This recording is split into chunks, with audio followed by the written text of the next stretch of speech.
Now, this is my favorite video, see, because you're actually flying. Now he wants you to do something here. What does he want you to do?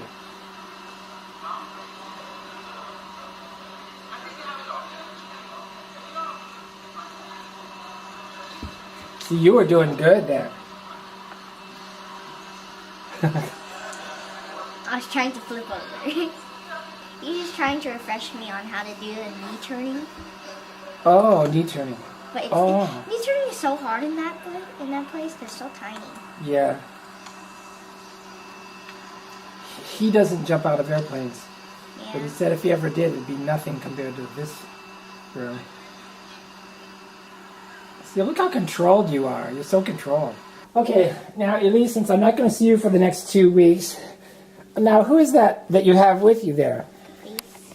No, we can't hear that. We're in. Caprice. And what kind of dog is Caprice?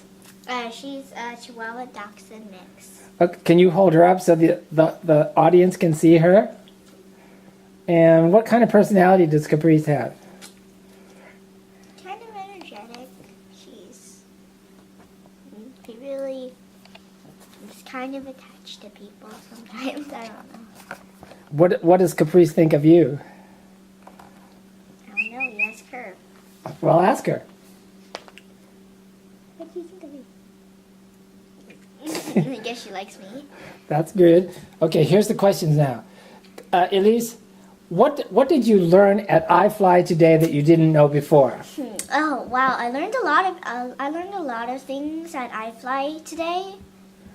It was kind of exhausting. So I learned more about back flying, which I've never been good at and never will. But maybe I will. But I also learned to do barrel rolls, front flips, back flips. Can you demonstrate back flying on that blue cushion there? No. Okay, but it just means just describe it. What does it mean? Back flying? So it's basically like belly flying, except you're backwards, like on your back. You're on your back. Are you like sitting on your back, or are you like lying down backwards? Think of it like this. You're doing this. Wait, you're doing this, but laying down like that. Right, right. Yes, that's what I kind of wanted to do, and that's what he kind of wanted me to do, because he had to teach me to do it on the ground first. Because if I'm in the air, then I'm just gonna go on nuts if he tries to do it. So when you're on the ground, it's kind of like he's teaching me how to do stuff, so I can do it in the air without going nuts. And like one reason is that you always have to have your head facing up. You can't like go down or else you'll go crazy, and you can't see anything. You can't tell if you can't tell if you're about to crash into a wall or not. Yeah. So you've had probably 4 or 5 instructors since you've been there at iFly. Who is your favorite instructor of all those instructors, and why? Aaron, because I've mostly done all my lessons with him because he's a good teacher. He gets me to learn stuff really fast. So he the first time I went flying there, he was there to he was my instructor, and I was probably the best one in there, not to brag, but You still are. yeah, and he was a very, very good teacher, and Well, he picked up. Go ahead. He taught me how to go up and down, side to side in one lesson. Yeah. So he picked up right away that you were physically coordinated, right? Yeah. That you were kind of athletic, right? Guess you could say that. Well, but it's true because of Kung Fu and everything. Yeah. And how far did you go to Kung Fu so far? I've done it for 3 years, and I got to brown belt. That's pretty difficult. It was more like 3.5 years. Yeah. Okay, now so what crossover skills can you learn? Do you think that being in Kung Fu helped you to take into iFly skills? Okay. I think it definitely developed confidence, because a lot of people were scared when they first go into the wind tunnel, but I was ready to do it, and I was not getting out of that tunnel. So you mean physical confidence? Yes, physical confidence. I think it also helped me to coordinate like a lot of stuff. It I think it developed my reflexes. Yeah. Now, we've watched a lot of people in that wind tunnel get in there for the very first time, and what's the usual mistake that people make that makes them not able to do it so fast? Why can't people learn it very fast? Always freak out. One of the most important things of flying is you have to be relaxed. You have to, and that's one of the key things that everyone forgets when they first. Well, what do they do instead? Try to fly and try to swim to the exit. Yeah, they panic and try to fix themselves, what they think will fix themselves, and they go out of form. So the instructor always teaches new groups how to do the basic formation, and what people mostly do is they mostly bend their legs way too much, like they bend it so much, and that is not very because that makes you go backwards. Right. So it's really tough for the instructor, and I sometimes I feel bad for them because they're just going. Oh, that makes sense. If you bend your legs very much, you're going to go backwards because there's no resistance at the back, no wind resistance in the back of your body. And also, if they do relax at first, if they make a mistake and they start going nuts, they panic a lot, like a lot. So. And what do they physically do when they panic? Start flapping around, right? Yeah, and they start kicking their legs a lot, and the instructor can't get a hold of them, and then they go up and down. And they act like they're swimming in water. Yeah. Oh, that's probably right. Yeah. But what happens to me, since I'm so light, and also I can't stop very well, I often rock back and forth. I don't know it, and that kind of like pushes me forward or pushes me back. But but that's how you learned. You rocked back and forth, but then you finally found out how to stop rocking and how to stay still. I still do that sometimes. but that's what you did when you were learning. But what was it that made you learn how to stop rocking back and forth and just stay still? I really didn't. I just kind of stayed still. Cause like when he was teaching me how to spin, I couldn't stop myself very fast, so I kind of like slowed down, and then that kind of made me rock back and forth. So if I just stay in my neutral position, then I was fine. But some people, when they do have really good reflexes, really good just everything, and they learn how to do that.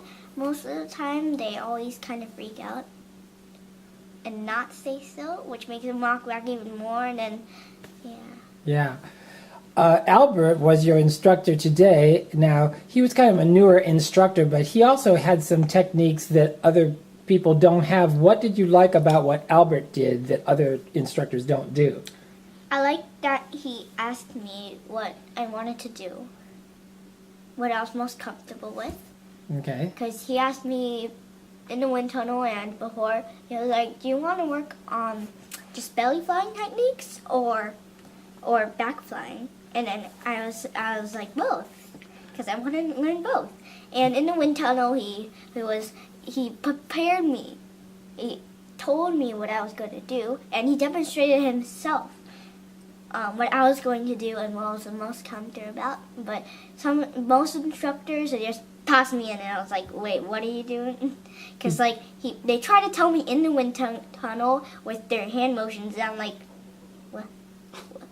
But because in the wind tunnel, you can't hear the instructor talk at all, can you? Yes, because his helmet is down, and because it's like, plus I have ear. But I thought the instructors had these hand signals worked out with you, Yes. so the hand signals mean something. No, but that's only for beginners. Oh. So I mostly get hand motions, gestures, stuff. Mhm. But there's some that I just can't understand because in the beginning they did basic hand motions for beginners just because. So this is straighten out your legs. This is bend your legs more. This is relax. This is chin up and eyes forward. And I think that's it. Yeah. But Albert told you what he was going to do in advance, so you knew what to expect, and you went right into doing it. But some instructors are kind of like when in the wind tunnel. He was like he like tries to tell me what I'm gonna do, like, or it's like, huh? Yeah. But the problem with having a new instructor is that they don't know what you've been doing. Yeah. What you do know how to do. Yeah. But So- you showed him that in about the first minute when you were just flying by yourself. Yeah. Then he goes, oh, okay, this girl knows how to fly. Yeah, but I think he thought that I knew a lot more than I do. So he like asked me, do you know how to do a back to belly or belly to back? I was like, what the heck is that? And he was like, oh, you never done that before? I was like, he was like, oh. So yeah. And that was the first time you did that way, so that was really Yeah. good. He also did the same with barrel rolls, which I was kind of scared about, but that was like really fun. Barrel roll? What's a Yeah. barrel roll again? Oh, when you spin, he taught me that I have to look where I want to go, or because if I look at the floor, then I'm gonna go To the bare floor. walk to the floor. And they're really fun. And the flips, those were something that was kind of scary, but that was fun. That was unexpected. You didn't know you were going to do that today. Yeah, I was like, what? Now, what are your goals? What are your expectations for the future with iFly now after doing it for several months? I fly.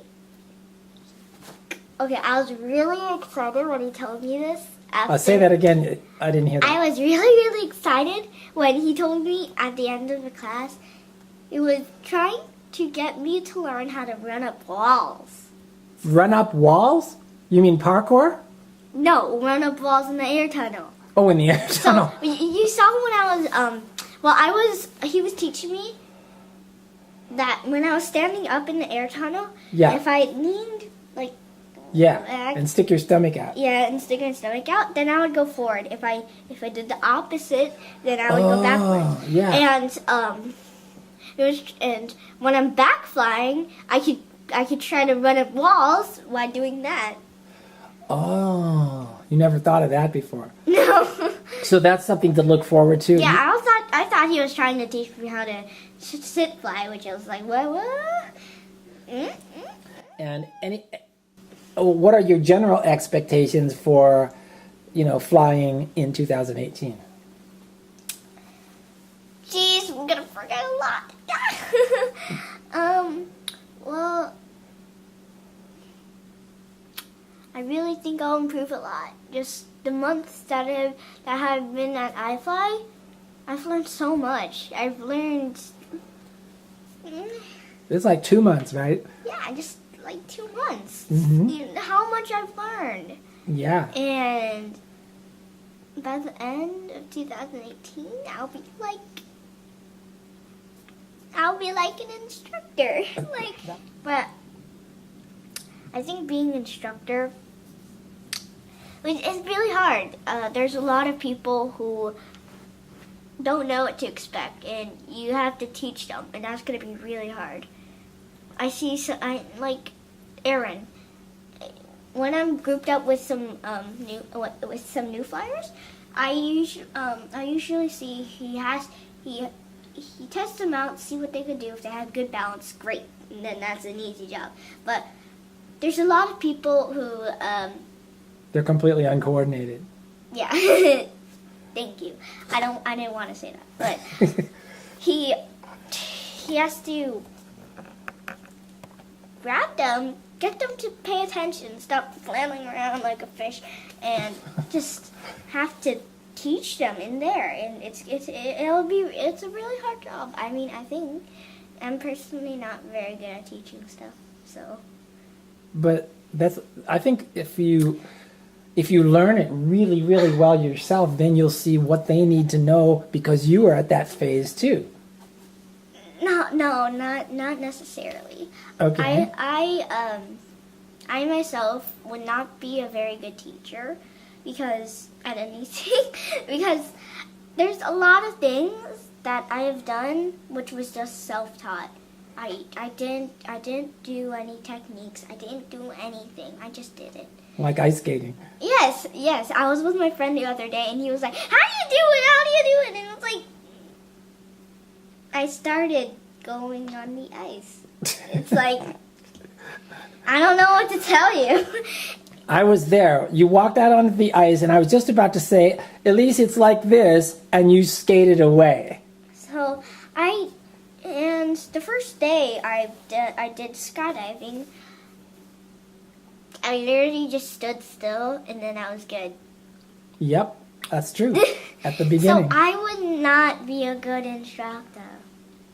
Because I just did it. I didn't know what I did wrong. I just did it. I didn't do anything. I just did it.